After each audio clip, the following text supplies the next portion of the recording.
She said, hold on a minute, wait, let me finish. Mel, this is not one of your TED Talks. Let me finish my comment. Yeah, let Tim finish what Megyn Kelly said was very simply, quote, Santa is white, end of quote, and so is Jesus. So I think the real issue is, if you want to make a joke about Santa's whiteness, here's a way to do it that would not presume white normalcy or that white is the norm. You could say, for instance, and I would, that if there were Santa, he'd have to be white because no black man could break into millions of homes, even if he was bearing presents, and not be shot by some neighborhood watch captain. That's a way to be funny, but Fox News would never do that because that would presume that they had to admit racial profiling and racism were real. So there's that. I think the real issue is that she made a statement of fact, not for her own opinion, but fact. There's a difference between believing in Santa and believing in Jesus or the Buddha. Buddha did not come from Kansas. Jesus was not born in a manger in central Pennsylvania. He was a man of color, and the fact that we have represented him for centuries, literally as a white man, speaks to the entire history of white supremacy. We can act like it didn't happen. We can make it the punchline of a joke, but the reality is this iconography, Jesus more so than Santa, I agree with Mel here, Jesus more so than Santa is a real problem. There's a reason we've represented these icons as white. It's not a coincidence that we've done that.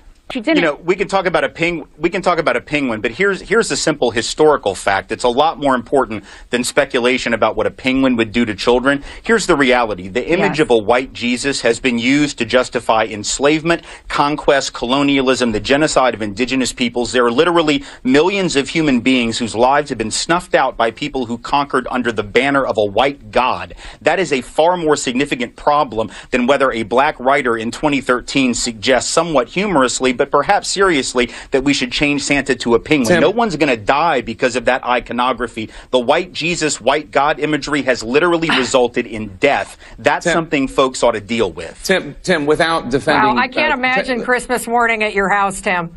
Tim, without defending genocide. Well, I'm Jewish, so, Sounds great. Tim, I'll go. It sounds awesome. Without defending genocide, let me just ask you to... I read something interesting in an interview with the scholar Reza Aslan, who is, I think it's fair to say, not a conservative. And his argument in an interview the Washington Post ran with him was that Jesus was from Galilee and probably looked like a Palestinian Jew, but Christ is what we make of him, and that if there are Asians who are Christians, they worship an Asian Christ. Same thing with South Americans. Same thing with whites. Right. Do you think there's something inherently wrong? I understand you saying that a white Jesus has been used to do horrible things, but here's the difference. And Reza is right.